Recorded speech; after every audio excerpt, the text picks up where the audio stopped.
Hey everybody, welcome to part 2 of my cel shading demonstration video introduction to 101 cel shade. There, that was awesome. This is the continuation of my first video. In our last video we went over the basic elements of cel shading and flattening colors, and when last we left, we ended up with this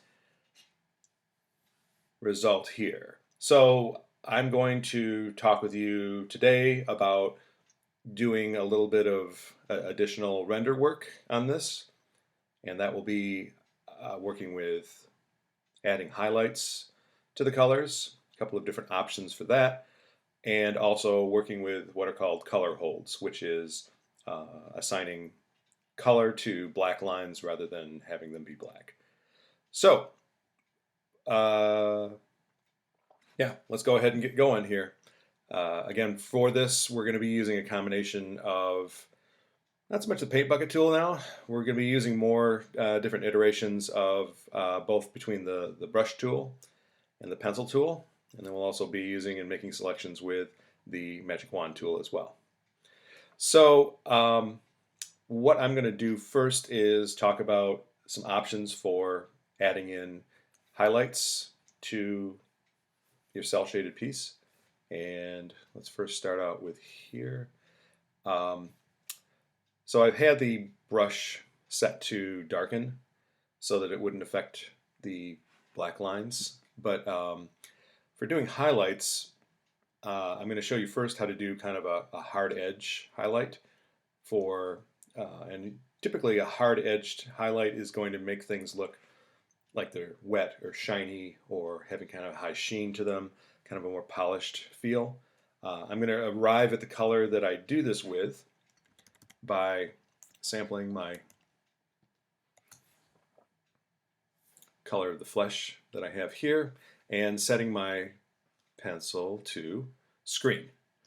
So screen is the opposite of multiply. So screen will take a color and it will lighten that color based on the color itself. So it produces a natural progression for how the color is going to change. Rather than just doing it with white, we're doing it with lightening that color from the base color incrementally to it. So it makes a little more of a natural feel. So in the same way that when we looked at this before, we have highlights that are going to be closer to the light source, whereas our shadows were far away on the face from the light source. So like I said, for this instance, when we do a highlight of this kind, it's going to have a hard edge and it's going to have the feel of it being either wet or kind of like a high sheen. So this is set to brown, but it's set to screen. So,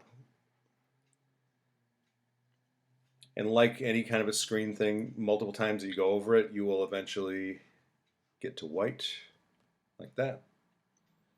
That may be obviously the effect that you want. I think for this one though, I'm going to do a couple of undos. And if I was doing kind of a high sheen, I would treat them like lines that would, again, follow the contour of the form that they're on. But I would let it travel along, again, the high edges of the piece. Kind of find the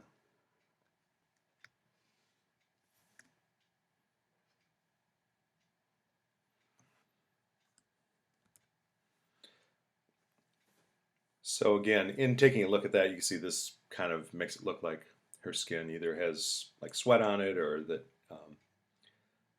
maybe has a little bit of a hard surface. So I'll tend to do this kind of stuff. I'll do these kinds of high and hard highlights on things that are mechanical or inorganic, and then do that different. So actually, in saying that, let's go ahead and get back to this here. Why don't we go ahead and do those highlights on this part here, the visor. So I'm going to, with my select that color, and this will actually make sense. So again, if I'm doing highlights here, that seems to make a little more sense in that that now feels like we're seeing a highlight that is actually on a hard reflective surface. So that looks a little more appropriate there. That seems to kind of jibe with the surface that it's working on.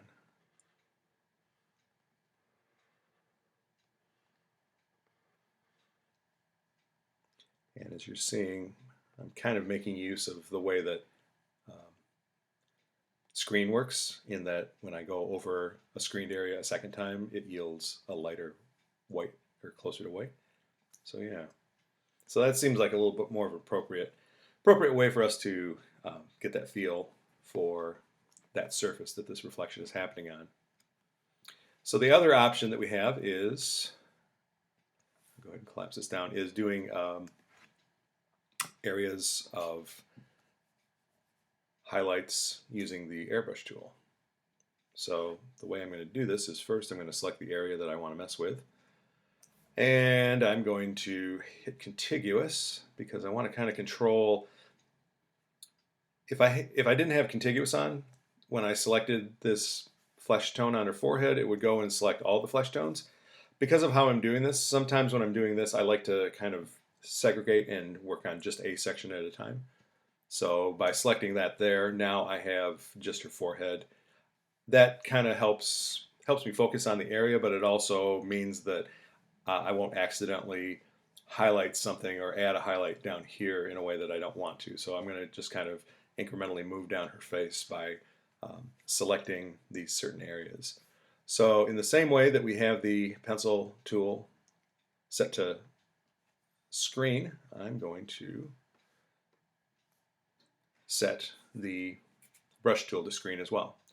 And then I'm going to select the flesh tone color that I have. So that that brown is now in my brush, but the brush is set to screen. So I've got a fairly large brush here, and when I'm doing these kinds of things, I usually work with a brush that's quite a bit larger than what I actually need, because that way I can deal with the idea of the crosshair in the center of that is the center of the brush, and then it tapers out as it goes to the edge. So by where I place this, I can control the intensity of that brush, because this is a soft brush, so it's going to be less on the outside and more intense on the inside. So by going there, I can do a highlight there. If I wanted to, I could make the brush a little bit smaller and have a little bit more of a controlled. And again, each time I pass it over, it's going to incrementally keep screening it eventually to hit white. So I'm going to go back one. The other thing that you can do is, if you want, you can also tint the color that you're using this with from here. So there's the original color. If I wanted to have a little bit more of the, say, the orange that this brown is kind of generated from, I could make that a little bit, push it a little more towards the orange side, and then when you see how that makes a little bit a warmer highlight. I actually kind of like that. That to me seems like it's not blanching it out to white. It's still keeping some of the skin tone attributes, but still keeping it kind of a warm light that's hitting her forehead there. So, as I said, incrementally, I would just kind of go down the face and just switch out my brush. And again, I would probably change. I'm going to kind of change my brush size for each area that I'm working on. Same thing here. Let's go ahead and select this area in here.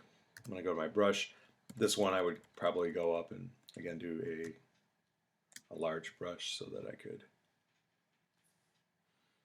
keep that. So usually with highlights like this, again, unless you're doing a hard edge highlight and that you want to really draw attention to, most of the time if I'm doing a gradual or a airbrush type gradient, uh, usually less is better. So just trying to see what you can accomplish with the fewest amount of motions is going to yield, I think, a more naturalistic effect. So kind of go ahead and undo that. And I might go ahead and just grab a few sections of her ear as well. And again, just a smaller brush, just enough to, there. So again, you can see that the combination of the hardline shadows that I did with the cel shaded look, and then just a small gradient for those highlights, that has a kind of a nice feel. And to me, I like the combination of seeing hard edge shadows, but then kind of a softer highlight. Again, it depends on what the end result is, so make your decision based on that. All right. So I think that's what I'm going to do for there. So for a highlight, I want to address doing some highlights in her hair here as well. So I'm going to, this one I will do kind of all together, so I'm going to click off contiguous on my magic wand tool, and I'm going to select all of the blue, all of that kind of highlight blue. Let's go ahead and view back a little bit on this so we can kind of see it. And Command H to hide the selection. So again, this one I'm going to use my airbrush tool again. So I'm going to select the blue color. And for this, these are highlights. So just by the fact that they are lighter, they are this lighter blue than the black of the hair that they are representing. Already these are indicating kind of the high shine or the higher highlights on this matte black hair. But what I might want to do is, if I want to give kind of an additional level of sheen to the hair, or have it be that the hair has kind of like a healthy glow, or that the light is hitting it intensely enough that it would give it a real high highlight, by having my airbrush set to screen, I can go in here and introduce just kind of a soft sheen to that hair. And again, I'm sort of picking the highlight areas, meaning the areas that would be closest to the light, and letting it kind of taper off. So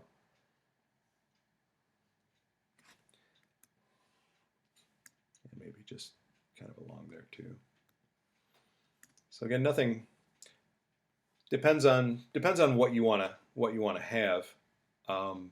Conversely, if I wanted to make the color lines here, these lines that are dark blue, fade into the black, I could, since I have my color selected as the dark blue, that is the highlight, I could switch that to multiply, and then as I go over them, the selection is still there. So I could go in and actually darken those up. So again, that's adding in the idea of kind of having them fade into the hair, or fade into the back of the hair there.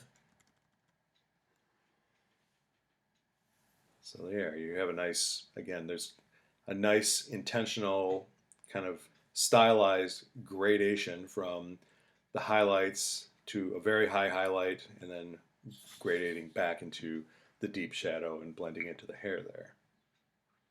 So that is that. Command D to deselect, and all right, so I think that's all the shading or highlighting that I want to do. So now let's go ahead and focus in on doing some color holds. So as I described before, a color hold is taking all of my lines, all of my contouring lines and defining lines on this image are all black right now, but there may be an instance where I want to de-emphasize these black lines, and I can do that by changing them into colors rather than being absolute black. And so the way that I can do that, again, is I'm going to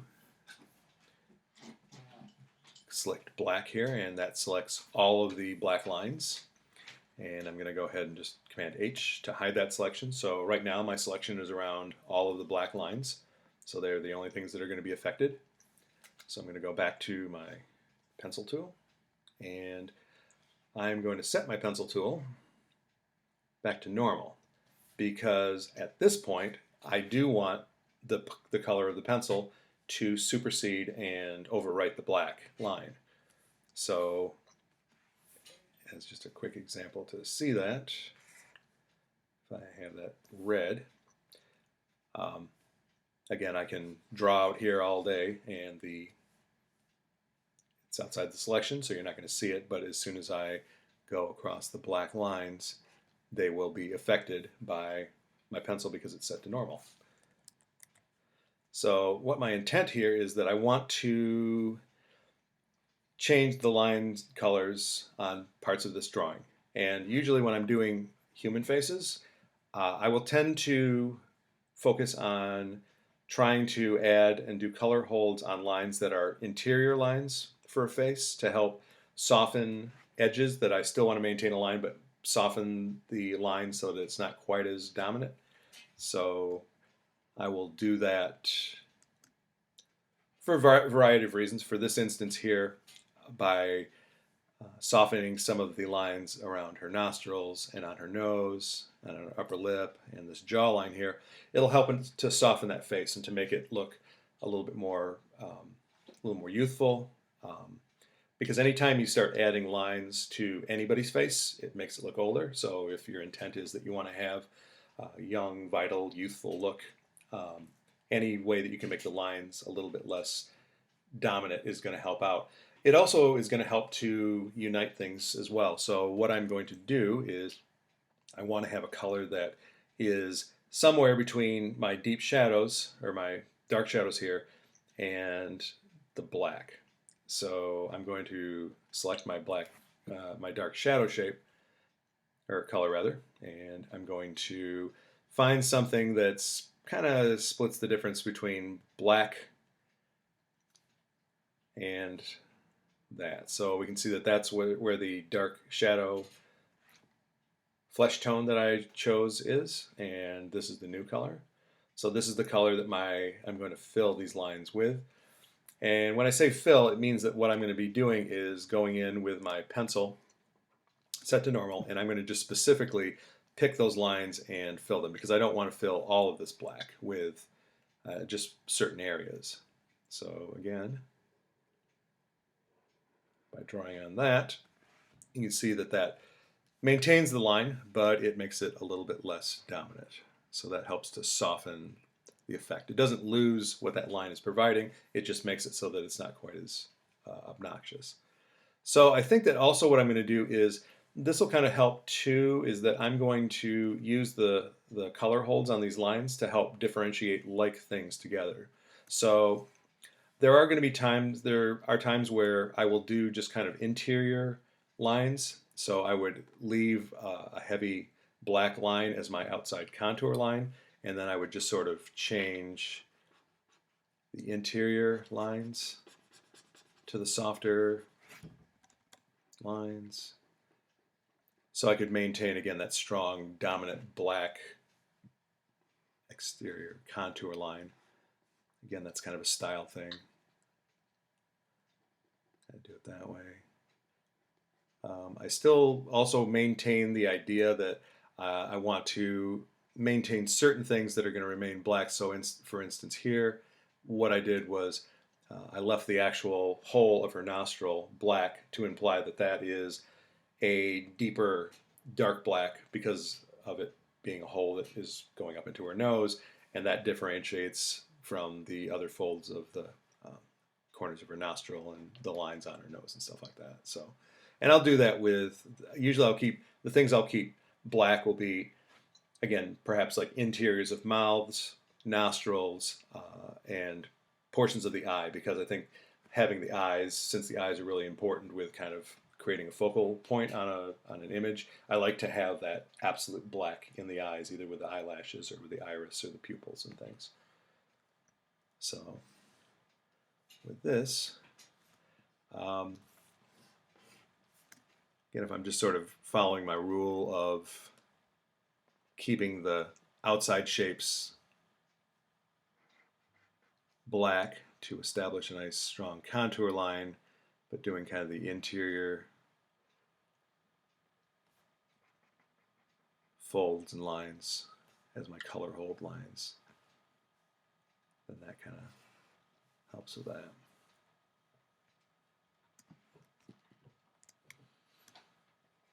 And again, like anything, you can go in and just, it's a matter of being as precise as you can be, going in, doing your detail work, as always, not letting a few stray pixels kind of get out of the way. I think that looks pretty good. Actually, I think what I'll do for this is I am going to go ahead and do those. I kind of like the idea of just having that exterior line. I think that's still plenty dominant, so I'll go ahead and do this, kind of extend that rule to this outer contour line as well.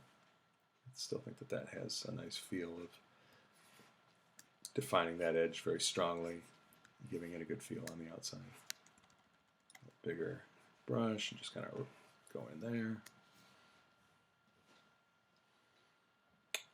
So in that same fashion, I would also kind of make my decisions about going in here and with my tool selecting that dark blue for the shadow, finding a slightly darker blue for it,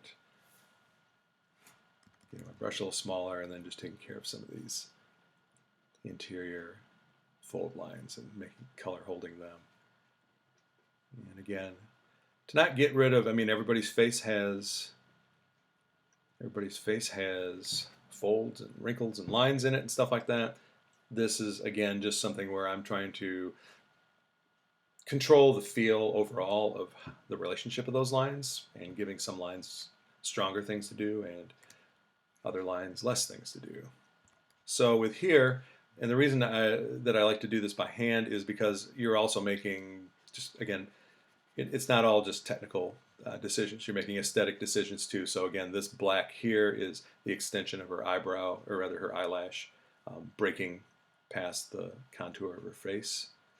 So if I just did a bucket fill with that, it would kind of negate that. So I'm just going and checking along. Same thing here is that this area of black is her eyebrow from the other side that's protruding a little bit. So if I'm doing that, I would kind of stop that line right on that edge there and let that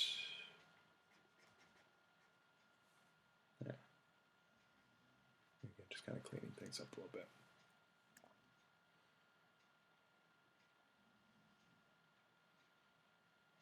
And up there. And then what I would also do probably, again, just to again indicate that this is a different substance, I will make that contour line of that glass, or the visor, that color. And then concurrently, I could do that here as well, and just make the edge of that plastic line right there. So again, these selections are still all there, they're just being hidden by the Command H, hide command.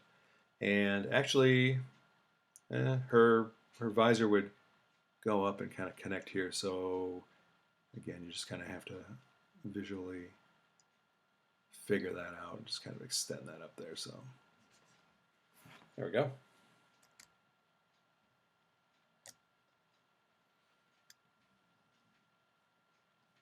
All right. So we have color held. Actually, there's one thing I forgot to do from the other day was, let's go ahead and do a paint bucket fill just real quick. So I've got the white of her eye here, and that's still just showing through as white, but it is something that would be affected by the blue plastic that's on this visor here.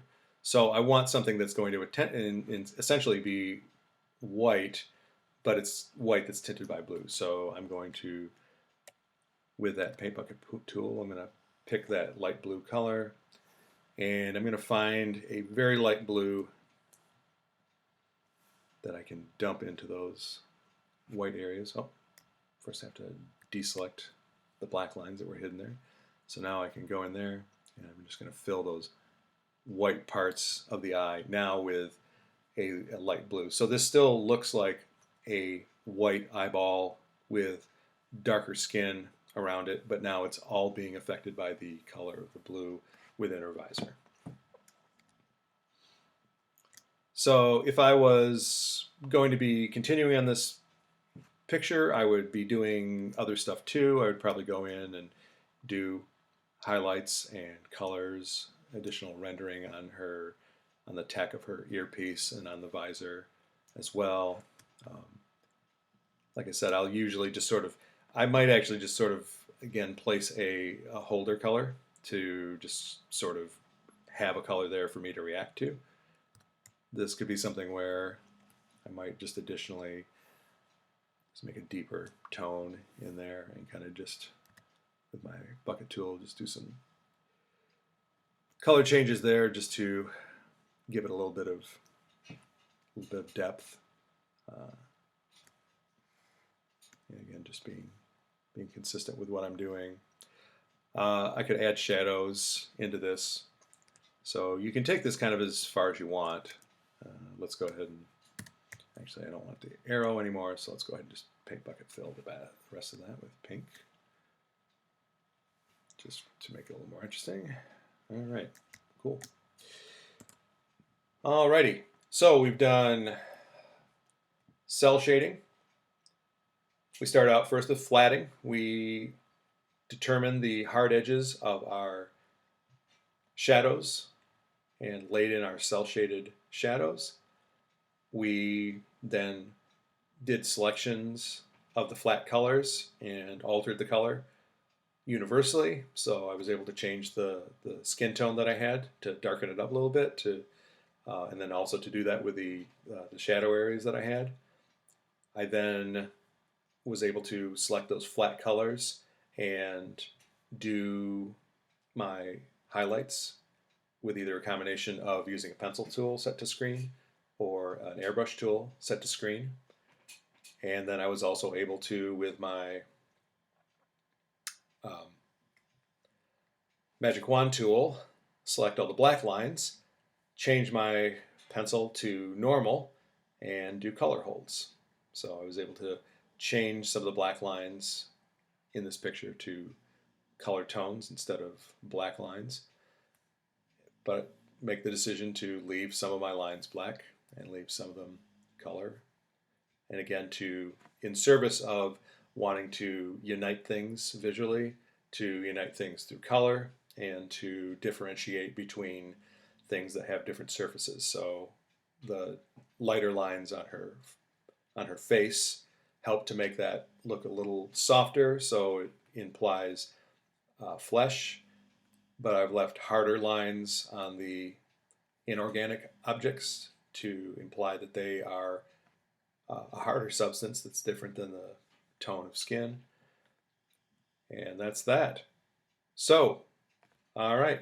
So there's your, those are kind of the basic tenets of coloring in cell shade form, the way that I do it. And ultimately, you could go to the nth degree. Like I said, with this image, I probably, for the final thing, I would probably go in and, again, do more highlights on the areas that I didn't attend to. But, you know, 9 times, this is about like 90, I'd say this is like 90% finished. If there's any detailing work, I would go in and do that as well. So that's it. That's part 2 of cell shading basics. If you have any questions, if there's any comments, suggestions, recommendations, or requests for seeing other types of coloring, feel free to ask in the comments, and I'll be more than happy to address them in future videos.